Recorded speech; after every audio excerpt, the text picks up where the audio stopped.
कैसे हैं आप सब। स्पेसिफिक हीट कैपेसिटी के बारे में हम पढ़ रहे थे। इसका अगला पार्ट है हमारे पास स्पेसिफिक हीट ऑफ लिक्विड। तो शॉर्ट क्वेश्चन के तौर पर यहाँ पे कुछ मैंने ऐड किए हैं, तो इसको आप अच्छे से देख लें। The specific heat capacity of liquid, ये जो कैपेसिटी ऊपर लिखा हुआ है ना, ये यहाँ पे इन्होंने आना था, ये यहाँ पे दिया हुआ है। The specific heat capacity of liquid is the amount of heat energy needed to raise the temperature of 1 kg of liquid. अब देखिए, जितने भी आप इसकी डेफिनेशन स्पेसिफिक हीट कैपेसिटी की आप पढ़ते आ रहे हैं, उसमें यहाँ तक वर्ड तो सबके सेम है। The specific heat capacity of solid, specific heat capacity of material object, जो भी आप उसमें ऐड करना चाहें, जिसकी स्पेसिफिक हीट होगी बस उसका आपने नाम ऐड करना है। Is the amount of heat energy needed to raise the temperature of 1 kg। यहाँ तक सबकी सेम है। ये जो लिक्विड का वर्ड है, यहाँ पे जिसकी होगी उसका ऐड कर देंगे।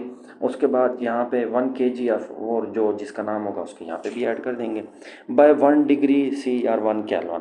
अब देखें, यहाँ पे मैंने डिग्री में भी लिखा है या केल्विन में भी लिखा है।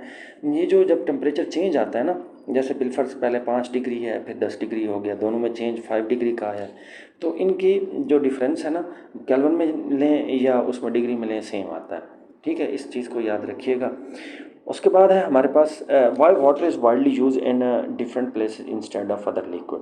हम पानी को ही क्यों यूज़ करते हैं काफ़ी जगह के ऊपर दूसरे लिक्विड की जगह, मतलब मोस्टली जगह पे हम, जैसे कूलिंग सिस्टम है, हीटिंग सिस्टम है हमारा, यहाँ पे हम पानी को ही क्यों यूज़ करते हैं।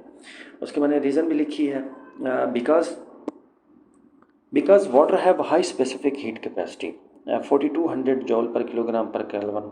ये MCQs में आपके पास आता है कि पानी की स्पेसिफिक हीट कैपेसिटी क्या है, तो 4200 जॉल पर किलोग्राम पर केल्विन।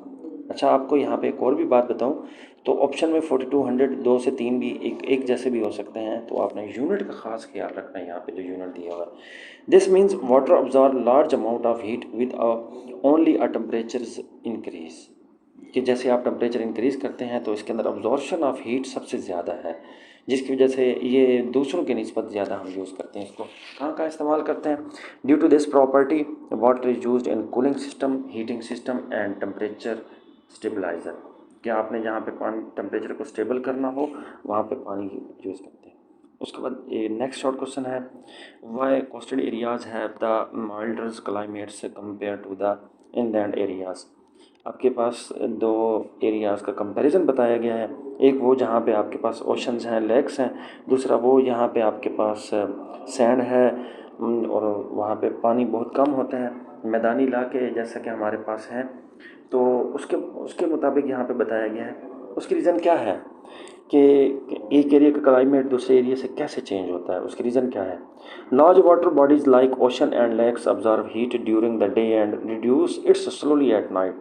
कि दिन के वक्त जो भी वहाँ पे हीट आ रही होती है सूरज की तरफ से, इन्वायरमेंट की तरफ से, वाटर उसको ऑब्जॉर्व करता है। जब ऑब्जॉर्व करता है, आपको पता है उसकी स्पेसिफिक हीट कैपेसिटी ज़्यादा है, वो ज़्यादा कैपेसिटी की एनर्जी को अपने अंदर ऑब्जॉर्व कर सकता है, तो वो कम ही उसमें से रिलीज़ करता है। देखिए, प्रिवेंट टेम्परेचर चेंज, तो टेम्परेचर चेंज करने से वो टेम्परेचर को बहुत कम चेंज करता है। ये मेन वर्ड इसमें लिखा हुआ है कि पानी जो है वो हीट को ऑब्जॉर्व करता है और टेम्परेचर को कम चेंज करता है। वो नीचे मैंने उसकी दोबारा वैल्यू लिखी है। वाटर है 4200 जॉल पर किलोग्राम पर केल्विन। वाइल्ड ड्राई सॉइल, लेकिन जो खुश्क जगह है वहाँ पे कितनी होती है, 8-10 जॉल पर किलोग्राम पर केल्विन। इसका मतलब है 5 टाइम्स ग्रेटर होती है वाटर की इससे। यही बहुत इंपॉर्टेंट MCQs आपसे पूछा जा सकता है कि ड्राई सॉइल की कितनी होती है और वाटर की कितनी होती है।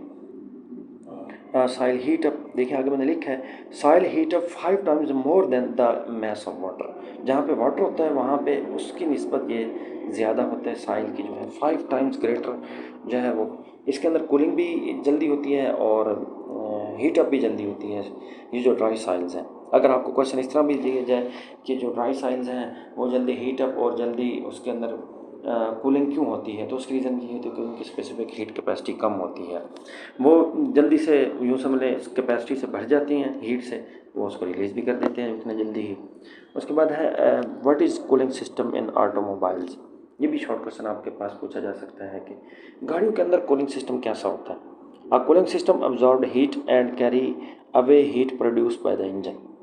सबसे पहले यह कूलिंग सिस्टम के अंदर हम पानी भरते हैं और वो जो हीट होती है इंजन की वो उसमें जाती है वहाँ पे पानी जो है वो हीट को ऑब्जॉर्व कर लेता है। Heated water flow to radiator where cold by air.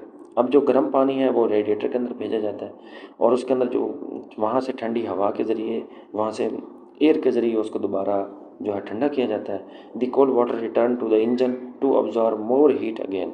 ठीक है, वो पानी दोबारा ठंडा होता है, वहाँ से दोबारा हीट को लेता है, वहाँ से दोबारा रेडिएटर के अंदर एयर के ज़रिए दोबारा ठंडा हो जाता है। This process prevent over heating and keep the proper working. तो हमारी गाड़ियाँ इस तरह आसानी से मूव कर सकती हैं। ये 3 से 4 शॉर्ट क्वेश्चन हैं, इंपॉर्टेंट हैं। तो हमारा स्पेसिफिक हीट वाला ऑलमोस्ट टॉपिक कंप्लीट हो गया। हम नेक्स्ट आपके टॉपिक के साथ मिलेंगे। बाय।